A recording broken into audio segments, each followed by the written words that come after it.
Ogni anno, il 2 novembre, c'è l'usanza per i defunti andare in cimitero. Ognuno deve fare questa gentilezza, ognuno deve avere questo pensiero.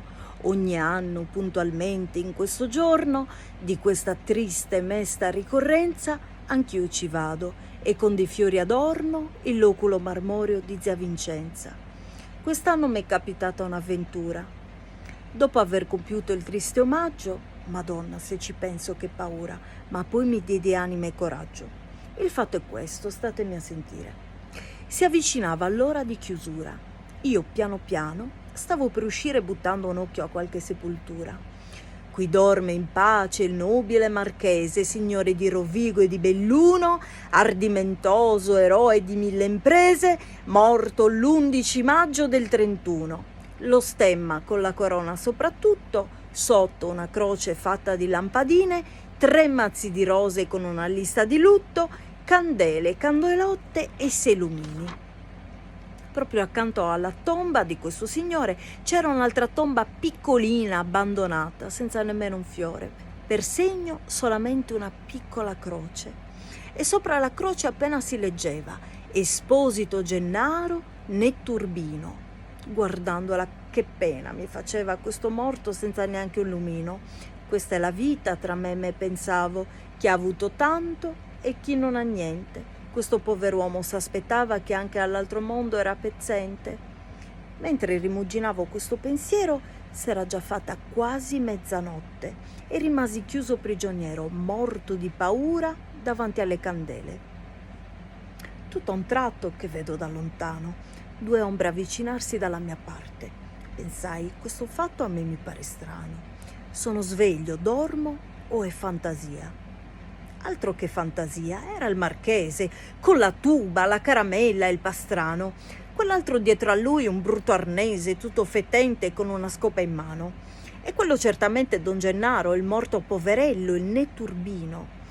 In questo fatto non ci vedo chiaro. Sono morti e si ritirano a quest'ora. Potevano starmi quasi a un palmo quando il marchese si fermò di botto, si gira e piano piano, calmo calmo, disse a Don Gennaro: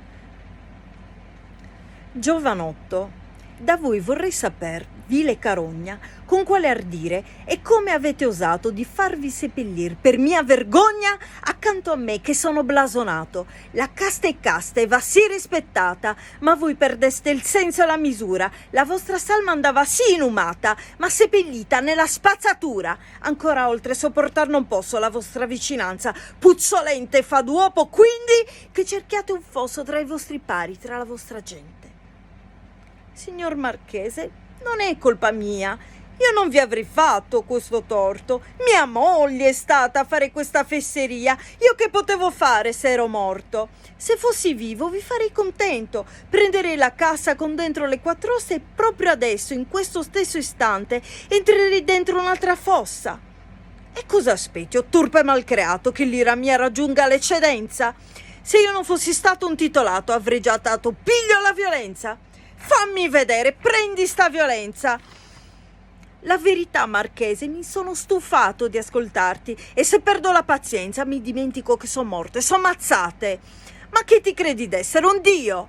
Qua dentro vuoi capirlo che siamo uguali? Morto sei tu e morto son pure io, ognuno come un altro e tale e quale. Lurido porco, come ti permetti paragonarti a me, che binatali illustri, nobilissimi e perfetti, da fare invidia a principi reali? Ma quale Natale, Pasqua, Epifania? Te lo vuoi ficcare in testa nel cervello che sei malato di fantasia? La morte sai cos'è? È una livella. Un re, un magistrato, un grand'uomo, passando questo cancello, ha fatto il punto che ha perso tutto. La vita è pure il nome. Non ti sei fatto ancora questo conto? Perciò, stammi a sentire, non fare il restio, sopportami vicino, che ti importa? Queste pagliacciate le fanno solo i vivi. Noi siamo seri, apparteniamo alla morte.